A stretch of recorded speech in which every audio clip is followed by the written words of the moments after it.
ታዋቂነት፣ ገንዘብና የዓለም እግር ኳስ ንጉስ መሆን።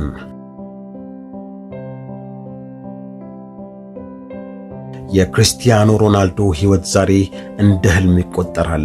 ነገር ግን ዛሬ የምነግራችሁ ታሪክ ስለ ዋንጫዎች ወይም ስለ ሚሊዮን ዶላር ኮንትራቶች አይደለም። ታሪኩ የሚጀምረው ሮናልዶ ገና በድህነት ውስጥ ይኖር በነበረበት በፖርቹጋል ስፖርቲንግ ሊዝበን የጀማሪነት ዘመኑ ነው።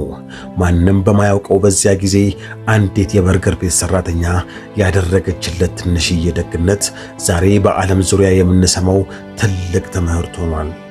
ክርስቲያኖ ሮናልዶ በልጅነቱ በሊዝበን ጎዳናዎች ላይ ይራብ ነበር። በቂ ገንዘብ አልነበረውም። ምሽት ላይ ከጓደኞቹ ጋር ሆኖ በበርገር ቤት መስኮት አጠገብ ትርፍ በርገር ይለምን ነበር። በዚያ ሰዓት ነበር ኤድና የተባለችው ሴት የህይወቱ የመጀመሪያው የነበረችው። ኤድና በበርገር ቤት ውስጥ ትሰራ ነበር። የልጁን የረሃብ ስሜት ስትመለከት ልቧ ተነካ።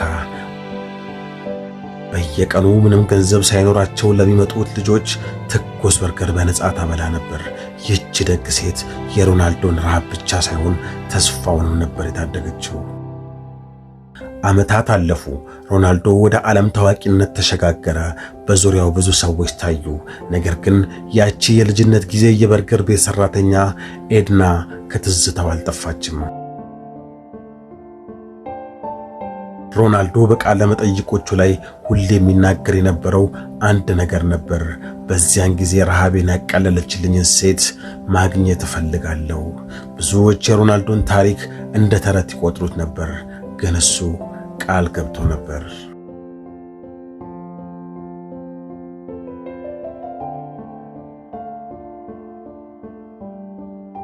በመጨረሻም ሮናልዶ ኤድናን አገኛት። ከብዙ ዓመታት በኋላ እርስ በርስ ሲገናኙ የተፈጠረው ስሜት የብዙዎችን እንባ አራጭቷል። ኤድና አሁንም ያቺ ደግ ሴት ነበረች። ሮናልዶ ደግሞ አሁንም ያለ ደግነቱ የሚጨነቅ ሰው ነበር።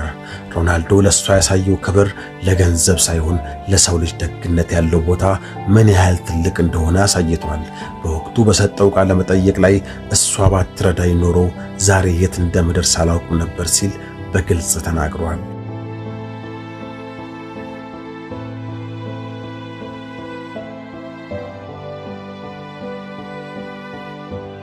ሮናልዶ ለሷ ባደረገው ስጦታ ብዙዎች ተደነቁ።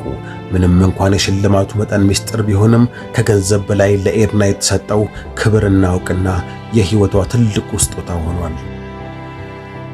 ታሪኩ የሚያስተምረን አንድ ነገር አለ። የምናደርጋት ትንሽ ደግነት ዛሬ ባናያትም እንኳ ነገ ትልቅ የህይወት ለውጥ ታመጣለች። ክርስቲያኖ ሮናልዶ እግር ኳስን ብቻ ሳይሆን ሰብአዊነትን እንዴት መጠበቅ እንዳለበትም አስተምሮናል። ስለ ሮናልዶና ኤድና ይህ ታሪክ ምን ይሰማቸዋል? ቻናላችንን ሰብስክራይብ በማድረግ ለተጨማሪ እንደዚህ አይነት አስተማሪና ልብ የሚነኩ ታሪኮች ቤተሰብ ይሁኑ። እስከ ቀጣይ ጊዜ በሰላም ቆዩ።